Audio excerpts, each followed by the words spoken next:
I mean, let me talk to him, man. This morning, 19-year-old Jimmy Siackasorn was sentenced to life in prison without parole.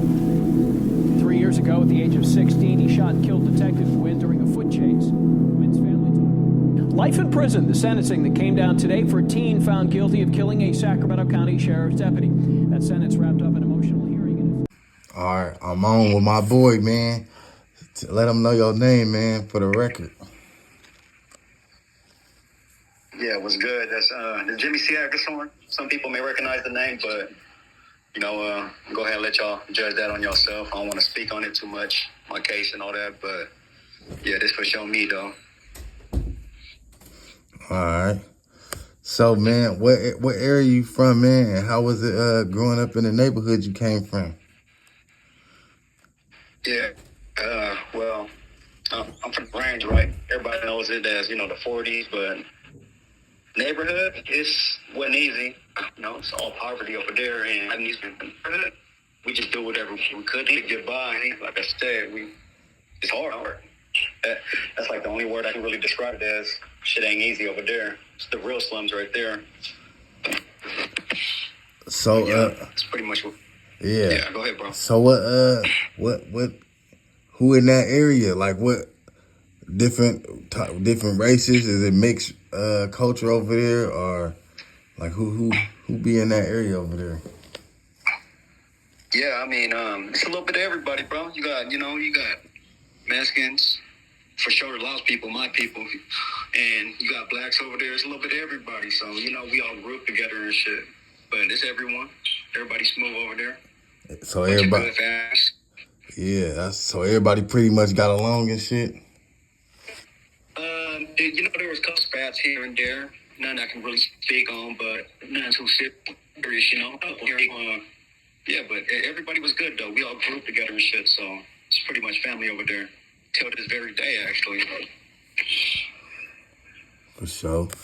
So, like, at what age, man, did you jump off the porch and shit? And what type of things was you into, like, in your younger days, as a juvenile and shit, growing up in the neighborhood? I mean, yeah, the main thing I was really into, the usual kid shit. I was young, little Pokemon cards. I liked animals. That was, like, my main thing. But, yeah, I jumped off the porch from, like, age 10, maybe 11.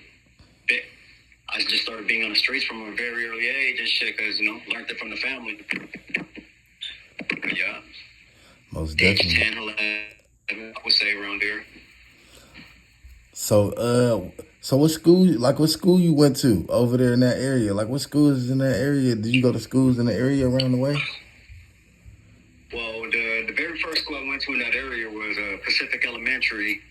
And, I was a badass little kid, though. Didn't really know too much right from wrong. So I started fucking up early. I think I got suspended or expelled or something like that when I was, like, in the 4th grade. So they sent me to Success Academy when it used to be on Strawberry Lane right there in Oak Park. Uh-huh. Yeah, but I've been going to continuation school since I was in, like, 3rd, 4th grade. So, I know no regular high schools or anything like that. They're just all continuation from there till I caught this case. The continuations, man. So you feel like you was bad and shit growing up? Or you just was hard-headed? I was hard-headed, right? But I want to say I really didn't know right from wrong, because everything that I was taught was pretty much right to me. So I acted a certain way because I didn't know right from wrong. I'm up in the hood and shit. Right. So in the midst of that, like, were there any positive influence in your life or support system? The main support I'd say is probably my sister and my grandpa and a couple of uncles. But the main one is probably my sister. Like, she had it rough herself, and I seen her dig herself out the hole, and she's doing great right now with her little family and shit. And yeah, she's the main one. That's a good deal, my man. Sister. Yeah, shout out to my sister. Uh-huh. Yeah, shout out to my sister Hannah and shit. So, like, what was the turning point? Because you said you jumped off the porch like about 10, and so on. So, what was like the turning point in your life to where you choose like to where you chose to go full-fledged in the streets? Like, Well, I'm gonna be honest, like it was sort of a family thing, you know. We all had our hand in it a little bit, and I just seen the family out there getting money. I was so young, I didn't know that it was wrong, you know. So I jumped in too, and it just went from there. I seen. It was like May 2001 when I seen damn near my whole family get locked up. Grandpa, grandma, everybody. You feel me? Because my grandma, she served an undercover cop, and all the houses got raided right there in my hood in the Grains, and pretty much damn near my whole family went to jail. yeah, that's tough, man. That do make an impact on a young kid, you know. Yeah, for sure. So like, is that at the point like where you start going into the juvenile system and things of that nature? Yeah, like my first thing with juvenile, well, where I started messing up was I didn't want to go to school, and when you don't want to go to school, you know, that brings in, you know, like CPS and all that other shit, you know, and I got on probation really early, like I think I was like 11 years old or something like that. Went to juvenile hall the first time when I was about 12. And, you know, it just, like I said, it started from a young age. It felt normal because we all was doing it in that neighborhood. Right. Yeah. But, yeah, I'd say about age 10, 11. So was that, did you see yourself heading into like a life of crime? You know, at that young age, not knowing like how deep it was getting. It was like you said, it's regular activities in these neighborhoods that we come from in our city.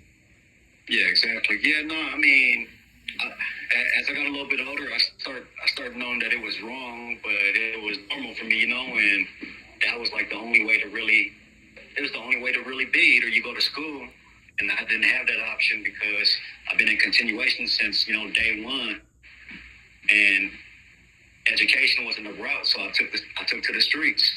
Right. So okay, so winding a little bit, you said your first case was like 12 years old. So like, what was that about? What led you to going to jail?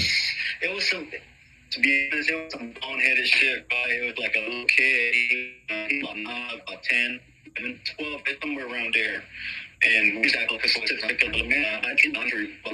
I asked the kid, hey, like, let me ride your bike, because, you know, I come up from nothing, so I see a little kid with, you know, a little nice bike and shit, so I was like, hey, let me ride your bike, bro. He wouldn't let me, and I was with two other homies and shit, and he wouldn't let me ride a bike, so I just punched him, and I took it, and I took off with the bike. You know. But, yeah, that's what that was. Like I said, it was wrong as fuck. Yeah, you know. Now, you know, but yeah, that's what really happened, you know. The two that were with me, yeah, but I ain't gonna say too much. They know who they are.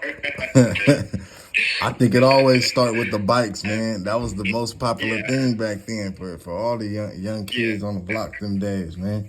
It always start with the bikes, man. Yeah. Yeah. But like, okay, so how long you do for that? Yeah. They sent me to girl school. Remember that shit called girl school, right? I mean, they got it right down the street from the juvenile hall. Right. But around that time, 2003, 2004, they had it right next door to the branch, right there in Elk Grove and shit on, I forgot what road that is on, but it's at the branch store. The branch is right next door. Right now, I think it's like a women's facility, but it was called Sandra Larson Youth Center. I did about 3 months. Damn, they had one right next to the branch back then? I didn't know that. Yeah, right next door. Like, I used to always see, like, you know, all the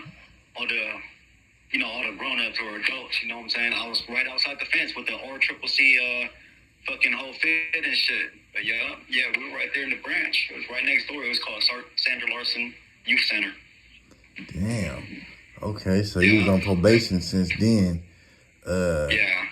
Did you ever like get off probation and get back on, or you just was on?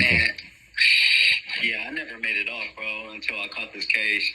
Fucking, I was just fucking up since, you know. Like, my main thing was, Mama said she couldn't control me, so I just went to a bunch of group homes and shit, like 8, 9 different ones, and you know they're all closed facilities. They're all non-locked facilities. So I just walked up out of all of them, damn near. Damn. Okay, so Yeah. so throughout all that, like, was there any support outside of like your family that was willing to help? Yeah, I mean, I had, there's a lot of good families in the neighborhood that, gave opportunities. It's just that, the opportunities were slow. I was addicted to the fast life. I just wanted to be out there to get quick money because, you get it as quick as you spend it. You know what I'm saying? And it was just fast money that's what attracted me. So, yeah, I had some positive influences, but it was just hard to go that route. Right. So, yeah, so all this juvenile stuff. So, like, when was like your longest run, like on the streets? Man, I'd say when right before this case happened, I was out for about, I believe it was like 6 to 8 months. That was it. About 6 to 8 months. That was it. Because I was on the run from a group home when this case happened. Oh, yeah. So, yeah. Okay, so you was so you even was had legal issues then, even. Yeah. So you was out, but you still was on the run. So basically from. Yeah, I had an outstanding juvenile warrant and shit from running from the group home. I believe I was in Fresno or Stockton. Yeah, some shit. So from 12 up until right 16, right? So you had all these just legal problems, just going back and forth to juvenile system and shit like that. Tell them how many times you been to juvenile hall.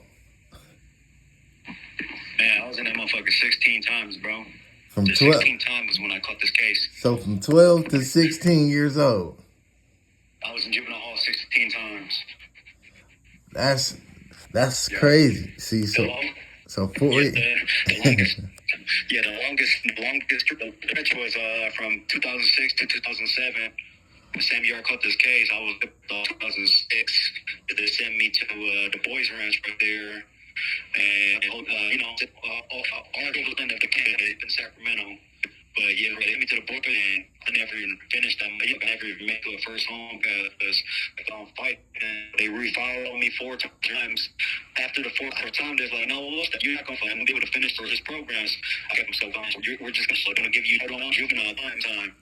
So they would have made me finish, right? It's not my, Yolo County Juvenile Hall, because I guess they had like a deal with Yolo County for juvenile time. Right.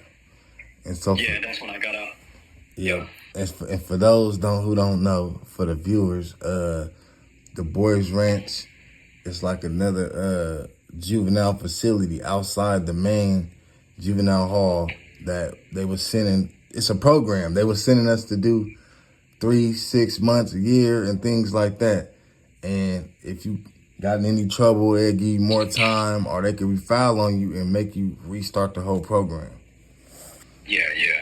And so he said he never made it to a home pass. So after a certain amount of days, which I believe it was like, right, it was like 81 days or something like that. After that, you get a home pass and you get to go home every weekend to your family and spend time and things like that. Yeah, I never even made it to a single one. So it's like, that whole year, I just did that whole year and I got out. Damn. But, so how you feel things would have been different, like in your upbringing, just period, like when you sit back and look at it, how you feel like things could have been different for you? Shit, I'm gonna be honest, I think that the best influence for me was when I moved out of state, right? I moved out of state from around like 90s and shit, in 90s until the late 90s, right? I robbed, and I went from Colorado. My mom moved out there with her boyfriend, and they still live in the hood today. But that whole family, right? But yeah, we moved out there to Colorado. That relationship worked. So my uncle that lived in Oregon with his family came to pick us up. And I believe that if I would have stayed in Colorado, no, in Oregon, and come back, I think I would have been good because my uncle lied. And I believe that he was a pretty good influence on me and shit. He had me doing all the right things in school and all that. And he had like a reward system, you know, like when I do good, he rewarded me for my schoolwork and shit like that. Kid then. Right. Okay. So out this. Yeah. So out that small, really kind of small period of time, like you was able to go out of state and see different things. Yeah. Yeah. It was nice. I liked it out there. Yeah. Was it? But when you but even when you was out of state at that time, did you always feel like you wanted to be back home? I mean, not really. I liked it in Portland, Oregon, right? I liked it right there. And I mean, my mom wanted to come back to California, and that's when we came back to Sac, and pretty much like it went down from there.